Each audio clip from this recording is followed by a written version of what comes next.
What's up, guys? Welcome to the 99 Till Infinity Show. I am your host, Nigel Cooper. I had a problem with the camera and did not realize until I had already recorded everything. So, this episode is going to be narrated by me, and we're going to have the pictures on screen, and we're going to get the camera fixed next time. We got a lot to get into today. We're going to get into hip hop New Year's resolutions for 2025. We're going to dive into Black on Both Sides by Mos Def. We're going to get into the 2025 East Coast versus West Coast beef that's going on right now. We're going to talk about the Big Three's reflections of the beef from 2024. We're going to talk about Drake's lawsuit, Lil Baby's Wham, Lupe Fiasco's Endless Loop, and then we're going to talk about my two political takes and hip-hop homework. Let's get into it. I got hip-hop New Year's resolutions for myself and other fans, for the artists, and for the media. For the artists, I want more creativity and trying new things. I want different beats, different flows, collaborate with artists you haven't collaborated with before. Push your pen, try different things. For the media, I want less gossip and more music talk. So far, we're not off to a good start. And then also, I want highlighting of more underground and alternative rappers. I feel like a lot of very talented MCs get left and forgotten about because we're so caught up in what's going on in the mainstream, but there's a lot of dope hip hop that's not getting talked about. And then for myself and for other fans, let's start listening to these new rappers. Let's start listening to rappers that we've never listened to before. Like, give somebody else a try to expand your horizons. And also listen to at least one old school hip hop album every month. Now let's talk about last episode's classic album, Black on Both Sides by Mos Def, who now goes by Yasin Bey, but I'm gonna refer to him as Mos Def because that was his name when he released this project. Black on Both Sides is an ode to hip hop. It's an ode to Brooklyn and where Mos Def is from, and it's got a lot of great insights and dope messages throughout. This album was released in October of 1999 and is so ahead of its time with some of the messages and then the way that Mos Def weaves rapping and singing, whether it's singing the entire song or singing the hook and then spitting crazy bars. Each member of the Big Three does some version of that. Drake, J. Cole, and Kendrick all do it. I'm not going to talk about every song on the album, but I am going to touch on my favorite moments and favorite songs. On the song Fear Not a Man, Mos Def says, "We are hip hop. Hip hop is where we're going. Next time you ask yourself where is hip hop going, ask yourself where are you going." The song Hip Hop is an ode to hip hop where he's repping Brooklyn. He says, "We went from picking cotton to chain gang line chopping to beat bopping to hip hopping." And he also has a bar in there where he says, "Don't gas yourself up. The industry just a better built cell block." Facts. The song Brooklyn is an ode to Brooklyn with multiple beat switches and just straight bars. Umi Says is a singing freestyle. My Umi says, share your light to the world. The song Rock and Roll. Elvis Presley ain't got no soul. Bo Diddley is rock and roll. There's a lot of singing and rapping. Mos Def raps about his family matriarch singing songs on the plantation to get through the times, and that's led to music that we make today. He shouts out numerous black, blues, rock and roll, and jazz artists. And then there's a beat switch at the end where he's doing the white stereotype of what rock and roll is. The song Mr. Nigga is very reminiscent of Jay-Z's The Story of OJ. And he says, no matter how wealthy you are, you're still looked at as a nigga. The media, the judicial system will still treat you differently from how they treat the white people. The song Mathematics, bars. Bars built around numbers, social commentary, and is produced by DJ Premier. The last song I want to talk about is a song that's very ahead of its time. It's called New World Water, and it's like climate change and environmentalism bars. Corporations polluting our water, cutting down our trees, and poisoning us for profit. The classic album that we're going to talk about on our next episode, we're going to go to the West Coast, and we're going to rock with Ice Cube, America's Most Wanted. He has bars like, too much West Coast dick licking. I'm hearing niggas throwing rocks, really ain't shit sticking. Cause if we talking bar for bar, really it's slim pickings. And he also says, and I won't stop till the crowd sing when I'm crowned king. My aura scream and my style ring. This ain't boom bap nigga, this boom bow bing. We can run a fair one. I know some real hitters, but I ain't never feared none. Now, if you want a response from Kendrick Lamar, you're gonna have to say his name, Joey. But Daylight and Rayvon stepped in. Daylight stepped up first with High U, where Daylight raps about what he's accomplished battle rapping in New York and establishing his career. He shows love and respect to New York, and in the last verse he says, "But we can take it there." And then Rayvon drops Crash Out Heritage, which is over the Heart Part 6 by Kendrick Lamar beat. And he's directly dissing New York, he's directly dissing Joey Badass, and he says the West Coast don't need none of y'all. Daylight raps are pretty respectful in here. He says, "You gotta go east to tackle the beast. I went east to actually feast and came back with 800K in them black bags, fleece. To my niggas in Harlem, thanks for all you've done. To my niggas over the bridge, tell them don't be dumb. To the uptown, to the downtown, to the midtown, I love y'all. The West up, but I'll never dub y'all." And then at the end he says, "It's time for your Glock to slumber. They want to call now, I blocked the number. You blizzard niggas will squash the tundra, hunger. I'm from the city where the sun shine clearly, and I mean that. I hope you niggas hear me. If you don't, then it's dearly departed. Awesome shit y'all started. Yeah, we cool, but the feeling's still eerie. Be humble." Rayvon said, "What's with the sneak dissing? Taking shots at us, then hide the Uzi. Cause the only badass the world was recognizing is Boosie." He said, "They ain't got it like us. We whooping feet and applying pressure. Point is, we been at their neck. Go get them diamond testers. Taking all fades off the back, don't make me call for extra. That's why we always going off like black people smoke detectors." And he said, "How we ain't like that? We influence everything. Y'all niggas move out to LA just to get put on by our gangs. If you don't like the way we pop it, then stop picking up our slang. At least the homie was direct when he was mentioning y'all's names." Now, CJ Fly has responded to Daylight and Rayvon on the High U freestyle over the same beat that Daylight was rapping on. He says, "You featherweights can't compete, so why even weigh in? Tell Lil Man, don't fuck with my brothers, we like the wing ins. Homie, don't play that, cause trust is gonna be a scary movie. This the reason we don't fuck with you rapper dudes. That little pup keep barking for attention, look like Scrappy Doo. The bars just lukewarm and the raps is cute. Hands up, don't want no static with those nappy roots. It's about to get dark, won't see the light of day. Tell son he needs to lighten up, we've seen brighter rays. And if we talking bars, we got a wide array. Better watch out for the sharks while trying to ride the wave." If I had to rank the responses so far, I'm going with CJ Fly High U, Rayvon Crash Out Heritage, Daylight High U, and then Joey Badass The Ruler's Back. I'm very excited to see where this is going. I don't expect anything to spill out into the streets. I think it's just going to be competitive rapping. So I want to see Ab Soul hop in for the West Coast, and for the East Coast. Honestly, I want to see Pro Era hold it down. You know, if a couple other people want to jump in, that's cool. But I want to see the Pro Era guys unite again and do this. Now let's talk about the big three and their perspectives of the rap beef from 2024. They all had wildly different outcomes, so they all have wildly different opinions and perspectives on it. Let's go through the songs that they released that were reflecting on 2024. J. Cole released Port Antonio, Kendrick Lamar released Whacked Out Murals on GNX, and Drake this year released the Fighting Irish Freestyle. J. Cole's Port Antonio was the first song to be released that was reflecting on the beef. It was released on October 10th of 2024. In the first verse, he raps about being a good kid around some wild guys and wanting the same things that they wanted.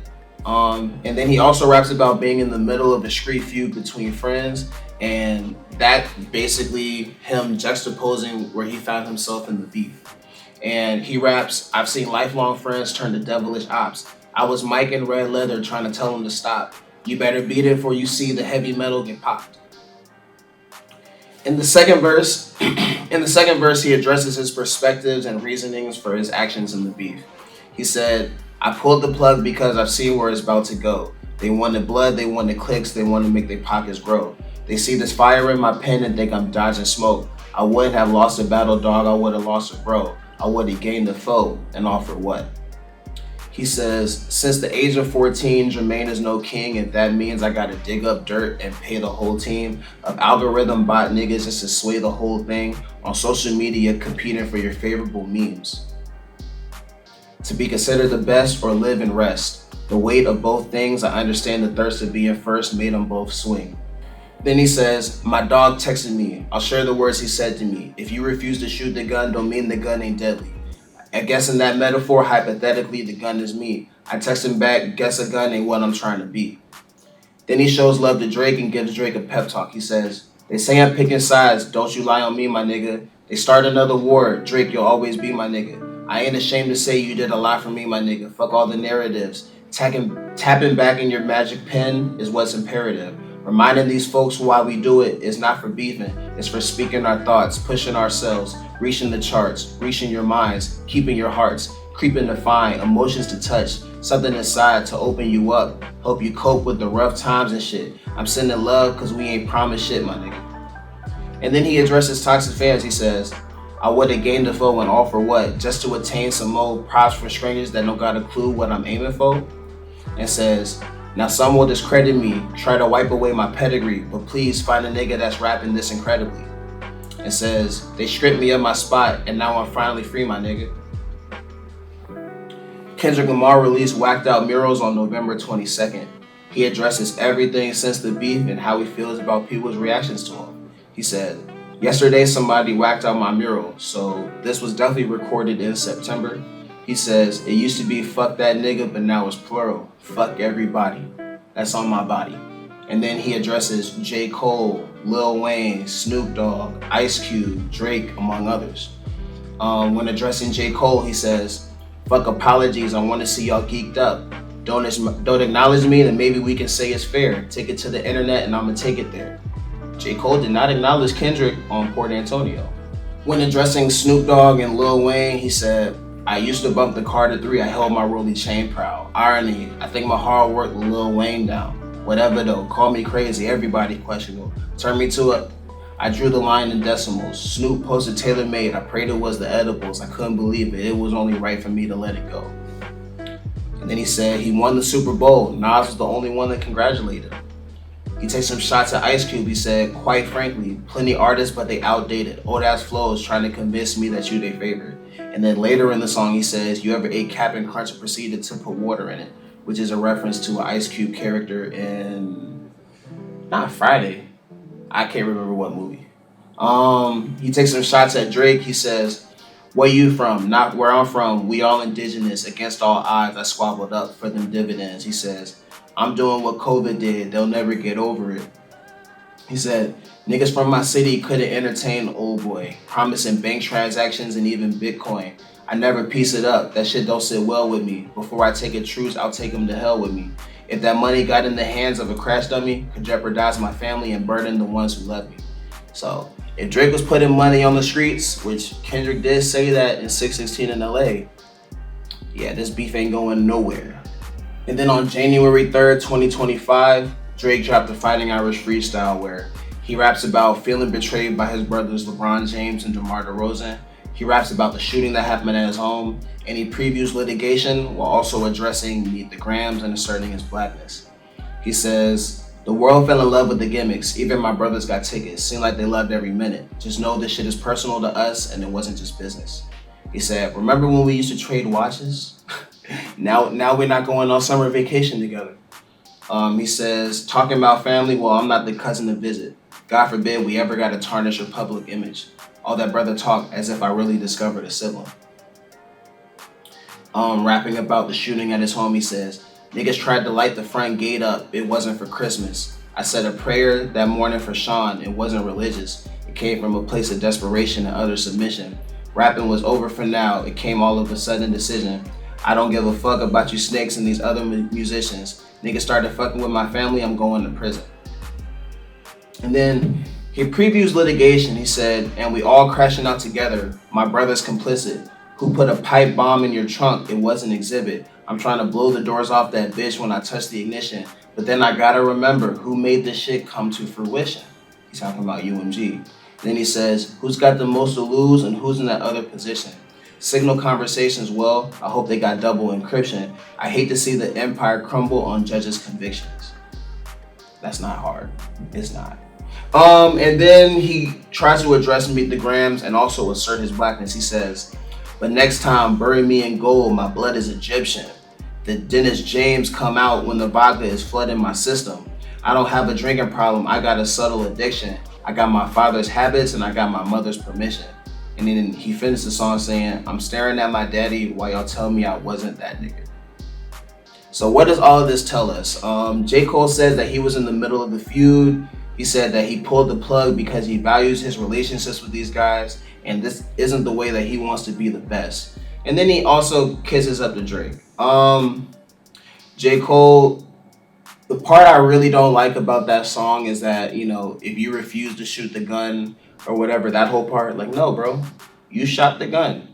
You dropped, I can't even remember the name of the song, but on Might Delete Later, you dropped the diss track, 7-minute drill. You dropped 7-minute drill. And then the response wasn't hitting, and you was like, do I really want to do this? Nah, I'm scared. Kendrick's gonna eat me up. And then you stepped out. It's that simple. If you wanted to keep it a friendly fade, it would have stayed that way. Kendrick offered Drake the friendly fade. It was not always gonna escalate to what it became. Drake took it there first, Kendrick took it further. And he warned him about it. With Kendrick Lamar saying that Nas was the only one that gave him any love, fuck everybody else, and he's addressing people, he's on timing. He's on timing this year. He's like, he said it on Euphoria. What I learned is niggas don't like the West Coast, and I'm fine with it. I'll push the line with it. He's doing exactly that. With Drake, he feels betrayed by people that he thought were his friends, and he feels betrayed by his label, so he's just lashing out. Alright, you don't know what Drake's gonna do next, right? I mean, he's actually suing. This is the least hip hop move that you could do, but at this point, who cares? In his mind, at least. And I've done a full video on the Drake UMG lawsuit and how I feel about it, so I'm not gonna get into a long spiel about it. I'm gonna keep it short. All I'm gonna say is, suing after a rap battle is crazy work. That's it. Crazy work. Now let's talk about Lil Baby's album Wham. Lil Baby was fighting the falling off allegations for a while, and people were saying that all of his songs sound the same, that he was on some formulaic shit, that he wasn't doing nothing new.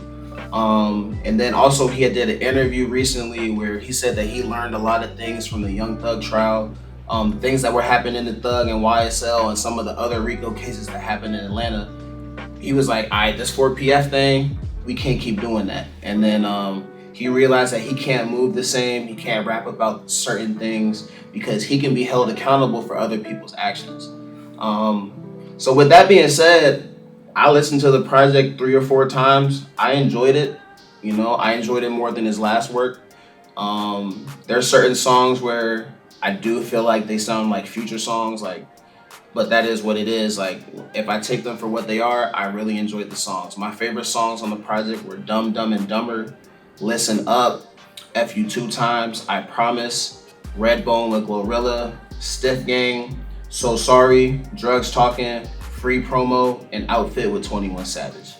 I'm not a fan of By Myself. I'm not a fan of, By Myself has Rod Wave and Rilo Rodriguez. And I'm not a big fan of Stuff with Travis Scott. But I can see people enjoying those songs. I see the appeal in them. I do feel like he tried different things. I feel like he really attempted to push his pen and try to rap better on songs like Listen Up, his second verse on So Sorry.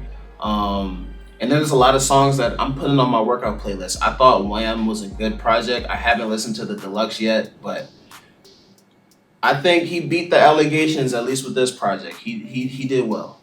Now let's talk about Lupe Fiasco and his partnership with MIT. He's doing a project called Endless Loop. It's a 24-hour AI-powered radio station that is trained to play AI-generated Lupe Fiasco songs. All right, now I'm gonna read what Lupe Fiasco had to say about it. He said, "Imagine it only played a generated song once and never again, endlessly. Now imagine that radio station was only available for certain periods of time and only in certain locations, and you needed an actual FM radio to hear the songs. Imagine I put a team together at MIT and imagine we actually built it.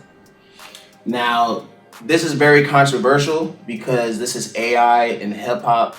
Lupe Fiasco does not own this technology, and it's kind of crazy to see one of the greatest lyricists of all time training a computer to generate songs. Like that's kind of crazy. Um, he has argued with a lot of people. He justified his actions by saying that once the money got involved in hip hop way back in the day, it was a free for all. It's already over. I don't like that. I mean, I see where he's coming from. Like once you put money on art, then it's already been sold out. But at the same time, you're helping, you're aiding in that, and I think that's kind of crazy. He says that it's going to be out in the Mojave Desert. He's going to go out there, help set it up, and then he's not going to touch it again. Which again, that tells me that yeah, because you don't own the project, you don't own the technology. MIT does.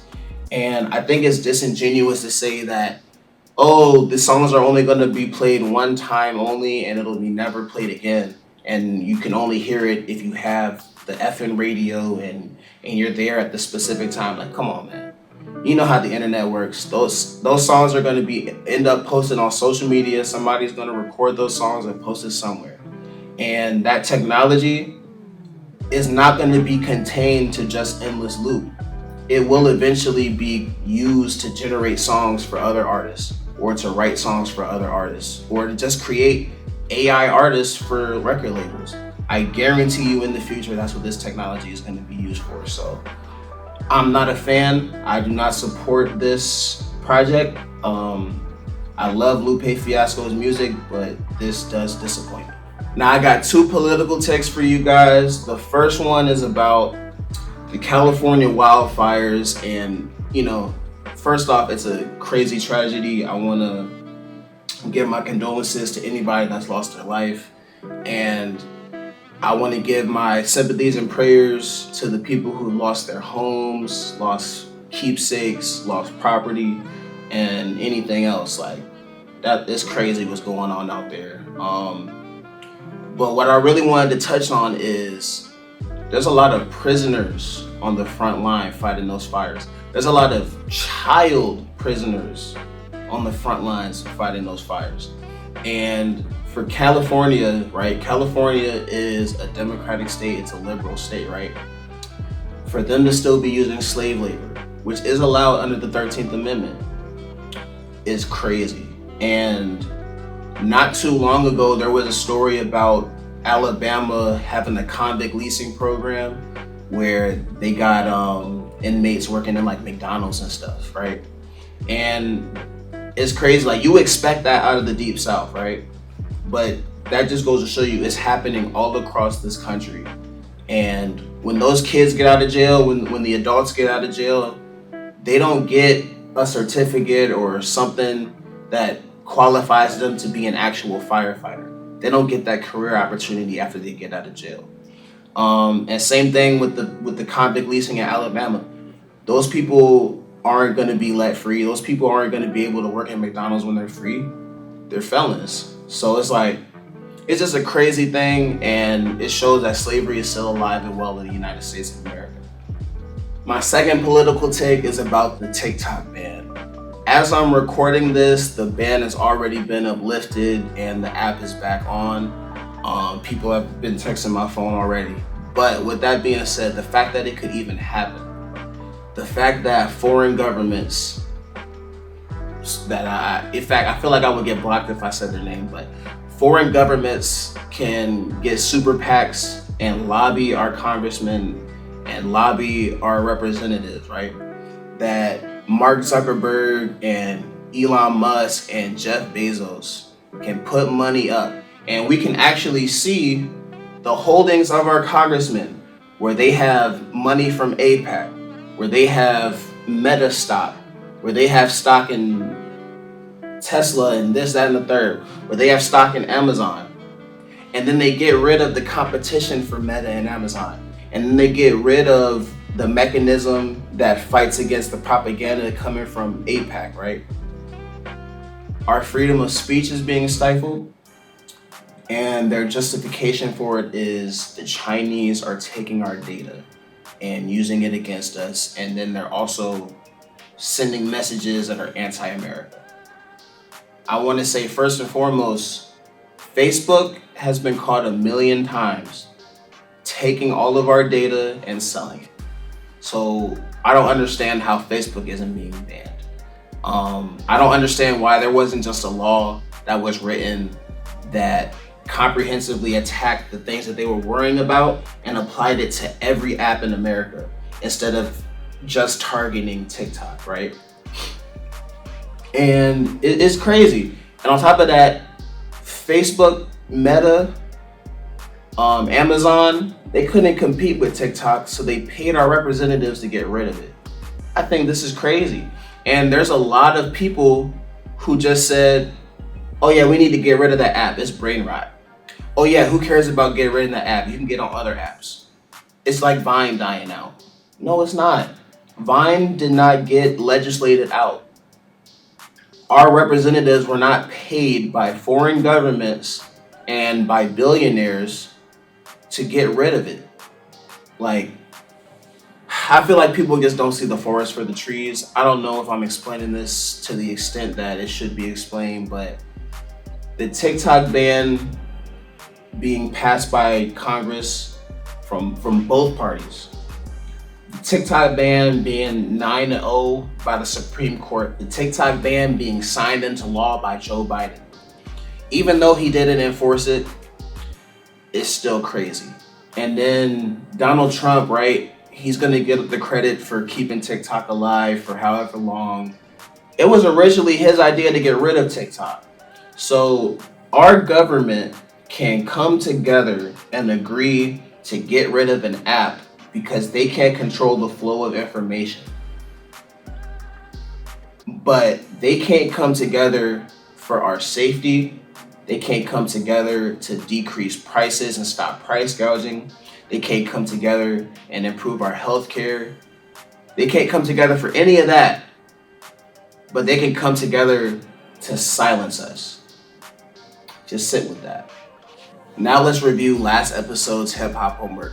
The homework was to make a playlist of 2025 affirmations, or a playlist for 2025 that was at least 10 songs.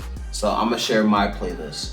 Mine starts with Common, It's Your World, Kendrick Lamar, Man at the Garden, Nas, The World Is Yours, Kanye West, Champion, Pharrell Williams, You Can Do It Too, T.I., Go Get It, Wale featuring J. Cole and Melanie Fiona, Beautiful Bliss, Shining by DJ Khaled with Beyonce and Jay-Z, Paper Bomb by Wiz Khalifa, and I'm Good by Clips. The hip hop homework for next episode is going to be to listen to an artist that dropped some music this week that you've never heard of. Listen to a brand new artist's brand new release. That's the hip hop homework for this week. Thank you for watching this episode of the 99 to Infinity Show. Please leave a like, leave a comment, please subscribe. Let me know how you felt about the episode. If you got any comments or any opinions, I'd love to hear them. Have a blessed day.